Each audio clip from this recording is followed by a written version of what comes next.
So today I'm here with Miss Babes. She has been through COVID. She's going to tell us about her experience at the hospital and all what she went through. So let's listen to her. Miss Babes, karibu. Thank you so much. Yeah. I don't know which name to call you, but thank you so much, Lydia. Lydia. Yeah. Hey, let us switch to Kiswahili. COVID for me was very hard. What happened is I realized where I used to hang around so much, one of us got COVID. So we went for a test and I was negative. Then after 2 weeks, I was feeling my chest is painful. Everything is not just working. But because I have a thermometer at home, I decided let me check my temperature. So I was checking my temperature and telling my father, I'm at 40. He's like, What, 40? Yes, that is not good. I'm at 39. I'm like, that is not good. But me, I was just being me in the house and I wasn't even bothering. So there's this day I went to deliver curtains in Jamhuri. My personal person is at home, so I went to deliver curtains and I'm feeling like, no, there's something wrong. So I delivered curtains, then went to my friend's place in Jamhuri because they were like, you come and say hi. So I passed through there. Wow. And then we were like, can we do a shot of it was Gordon's. I don't drink Gordon's till to date. I did a shot and that is where I knew it is bad. Because I shut down. But because I shut down immediately? Like almost immediately, my body was like, no, we are not responding to this. So I told people, I really need hot water. So they were just giving me hot water. But because I have sinuses and the previous 2 weeks I was on antibiotics, so we thought it's sinuses. But I'm feeling so bad. So I told my pals, let me leave and go to the hospital. I'm in Jamhuri, but I went to Mpisha. I don't know why. There are so many hospitals along there. So I went to Mpisha. And I think they handled me well because they didn't scare me. So I reached, said my symptoms, and that doctor knew it is COVID, but he really handled me well. So I did a test for bacterial infection. He found it was positive. Meanwhile,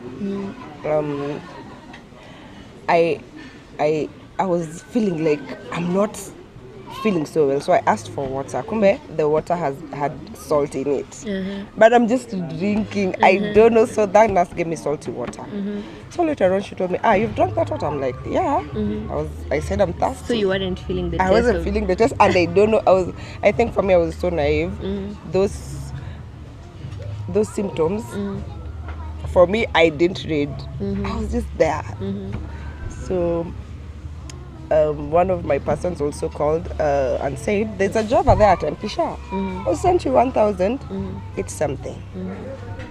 I went and ordered vanilla coffee or something. It already has sugar, but I'm adding sugar. That lady is telling me, no, you're adding too much sugar. I'm telling her, I can't feel sugar. But it has not crossed my mind, Lydia, that it's COVID or something. I'm so blank. They have a sandwich that is very nice. I'm eating, but I'm not feeling. You're not feeling the But taste. I'm so naive still.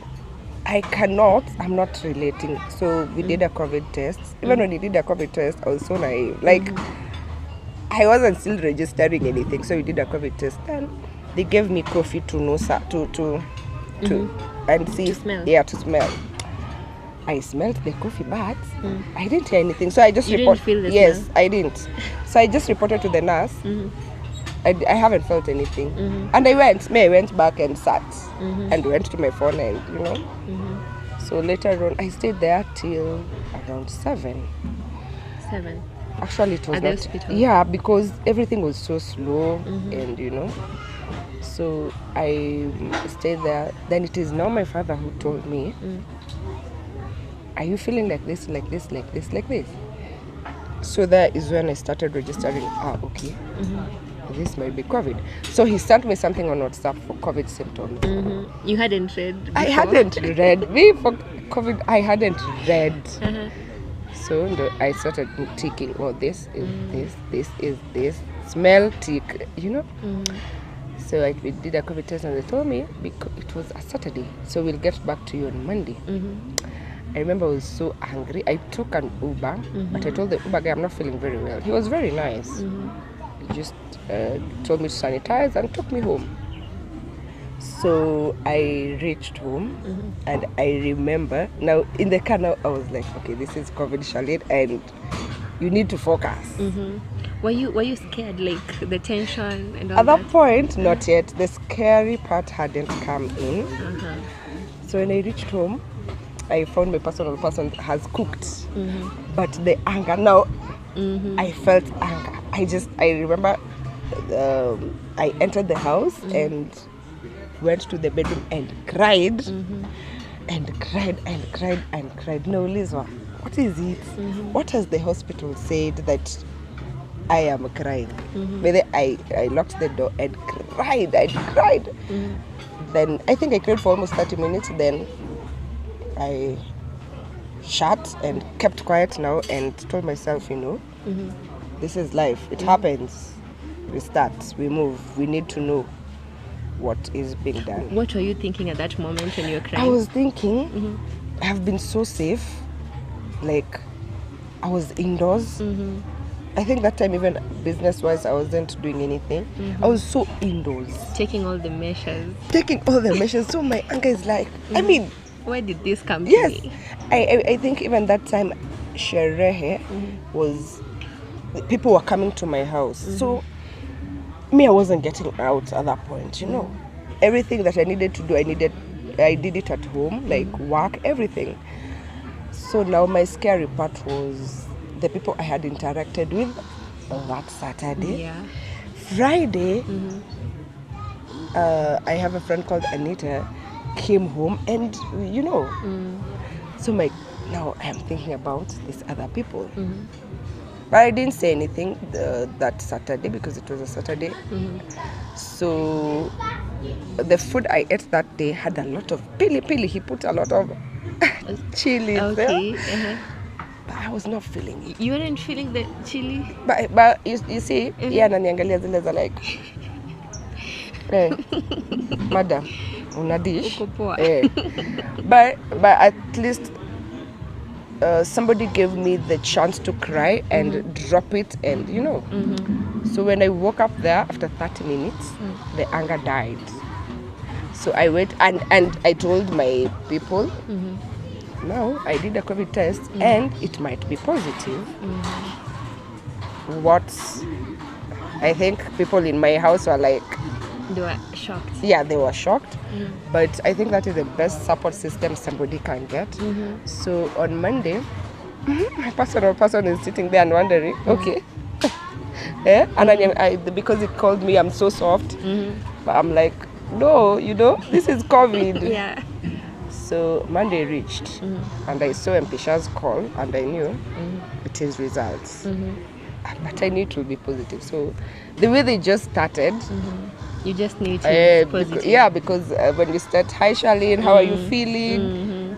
Are you better today? And Kamambia, niambia tu kenye unaniambia. Please, you're wasting time. You're just wasting time. Yes, you're wasting time. So Kamambia, okay, your results came positive. Kamambia, thank you. And I hung up. But the rest I didn't want to hear. Wow, now that is where hell started. I had vitamin C and some Benylin for cough and everything, but I wasn't coughing. Then, of course, my personal person, because we are not staying with him, he had to leave. But at least he left when we know what is happening. Wow. So the scare started. I'm home. I really thank God for my family. And then having done psychology, everybody expects you to be very composed, Yeah. So I'm trying to pull this composure look, but in my mind I'm like, Nikki, die. I think there's a time I told my father, wewe nikidai usikule pesa yangu vibaya hata kama and he's like, no, we are not laughing about it, you know. So I stayed Monday home and now told people. I told my friends, the ones that I was with on Saturday.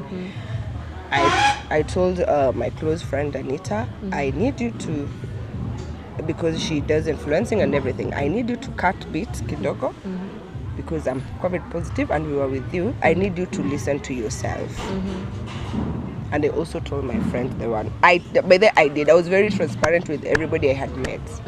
So I need you to relax, listen to your bodies, and if you feel this way, go get checked up. Thank God they escaped that. All of them actually. That's good. So I stayed home Monday, Tuesday, Wednesday. Of course, there's no way I'm going. So how was it after the news? So you're positive. Okay, the positive bit I had already accepted on Saturday. Sorry, on Saturday I had already accepted that. You know. So the bit that now started scaring me is now I am alone. I have to be indoors. Yeah, secluded. And I am so used to being out there. So I started getting tired. My family came through for me, like kabisa. After every 2 days, they used to bring food at my doorstep. Wow. They cook, bring. Everybody, like nobody said. If it was my father's turn, he brings. My mother's turn, all of them did that duty. I have a close cousin called Brian. They're here with the wife. So they all did that, you know. I didn't cook because I was feeling my knees. I was so weak. So at some point I usually told myself I might faint on this gas. My friends also came through for me. Actually, Twitter, there's somebody who told me, I don't want you to thank me, but just tell me where you were. I will bring food. I hesitated at first because I hadn't told anybody. I kept it in for a while. So Wednesday, I start coughing. No, Wednesday now is when I tell people at our Twitter, everywhere, now I am positive and I am not scared, but I think I need your prayers. So people came through for me. Others were, of course, social media, but people came through for me. People bought me cakes. Wow. There's somebody who bought kuku from Zulu meat. Wow. Two kukus. Mtura. People came through. That means a lot. It means a lot. People came through for me. Somebody ordered cupcakes. You know that right now I cannot feel the taste even. So my friend kept telling me, because I am not feeling anything. But the thought of even somebody thinking about you don't have to go to the kitchen really, really, really meant a lot for me. I remember there's somebody who brought me flowers. These are Twitter strangers. It's only 2 that I knew. The rest are Twitter strangers. The rest are people I didn't know. I have never interacted. They just told me, give me your location, and you know. Now hell started like on Friday. Somebody calls me and they're like, do you know you're coughing so much? I'm like, no, I'm not coughing. You were coughing continuously. I hadn't even. With COVID, I was so naive, Lydia, I won't lie. But I hadn't even noticed I'm coughing. But we are trying to make a conversation, and kumbe we can't. Then she tells me, you're coughing too much now. I'm like, no. Then she tells me, do you know we've not even made a conversation? I just let it pass. Then Monday, she calls again. She's like, Charlene, you're coughing so much. Right now, Apple, my legs were so weak. Everything was just not working. But I don't want to cause an alarm. So she told me, I will get you an ambulance by force. Or take yourself to the hospital. I cannot drive because I'm telling myself, you will drive and hit something and somebody, you know. So you can't also do an ambulance because you don't want to alarm the people you're living in. You don't want to alarm the people you're living around, because when they see a COVID attire and everything, everybody wants to sanitize. And you see, it was last year when it is still fresh, nothing. So we called an ambulance, and they were like, come to the petrol station that is near you, we'll pick you from there. But I again don't want that drama, because how will I go there? So what I did, I ordered an Uber, and I told this guy, I am COVID. I was so open. I am COVID positive, and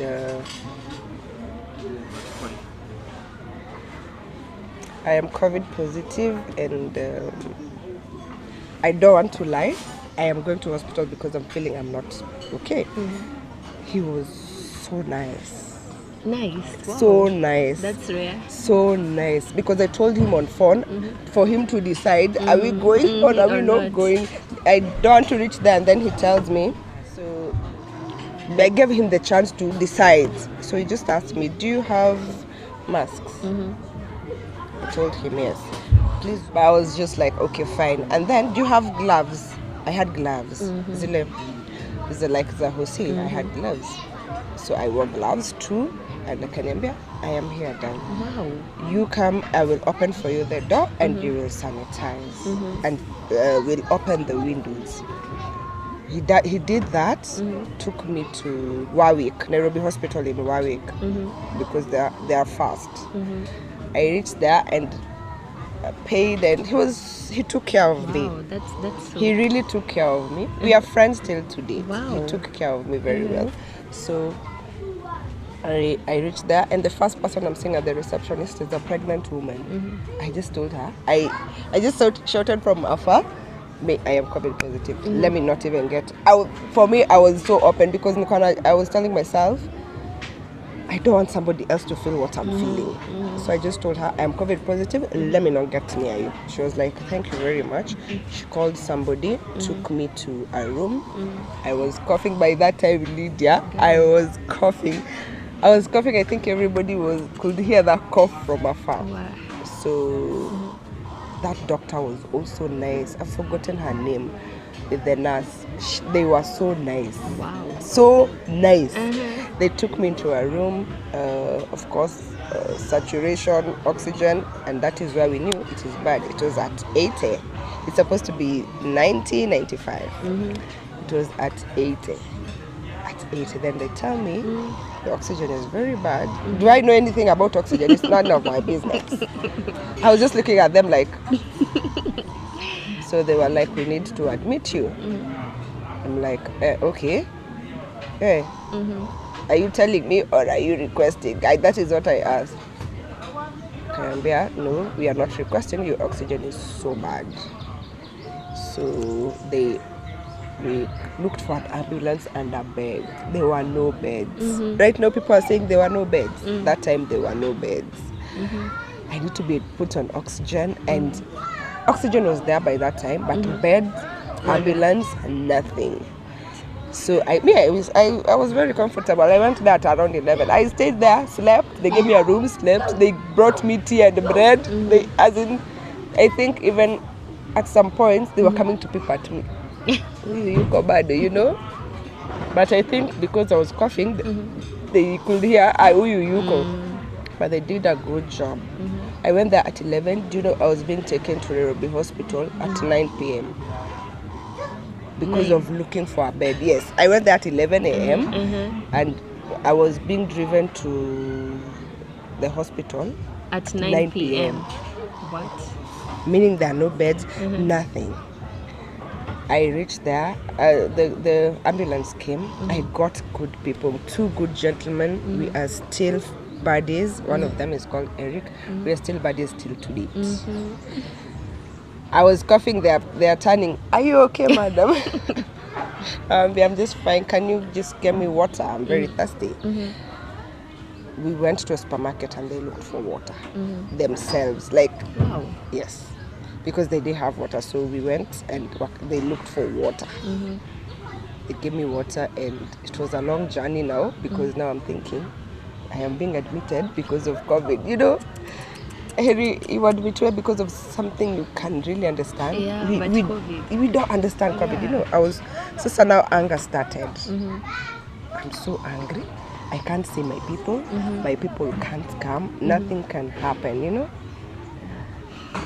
I need to keep updating people. I need to keep telling people like this is what it is.